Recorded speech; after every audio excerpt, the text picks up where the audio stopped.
Working with the caliber of hockey player that we have here at our institution, the biggest thing is individualization and being able to take each athlete for what they are and either develop them or bring them back to a healthier movement state so that we can become more athletic and prevent that type of injury risk that we have every time that we step on the ice.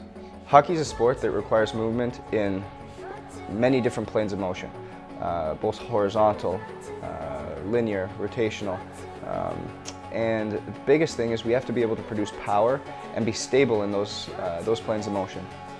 Not only to have a high performance level, but to minimize that injury risk.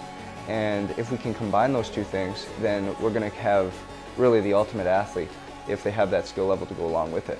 The 1080 map gives us an in-depth look at each individual that allows us to quantify what we're actually looking at. There's no guessing and testing as to what's actually going on with each athlete. It's a hard measure.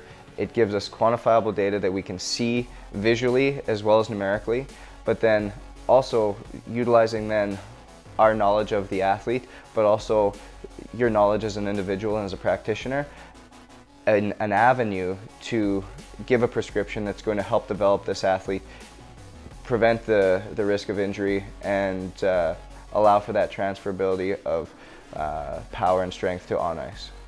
Once we have the 1080 map data, then we actually start generating speed and power utilizing the 1080 sprint.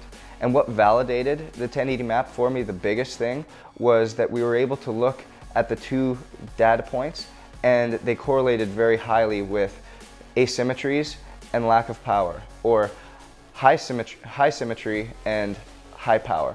And that, I think, is what sold me on utilizing the system as a screening tool and a training tool. Utilizing the data sets that we have, I'm able to actually then capture what characteristics we need to focus on for each individual so that we can see their speed increase on the ice. We can see that explosive power out of the sprints increase. We can get them into that third, fourth, and fifth gear that they may not have had on the ice before. It's every player's dream to play at the NHL level. There's a large network of people that work for them right from the age of 2. Their parents, their coaches, their relatives, the coaching staffs here.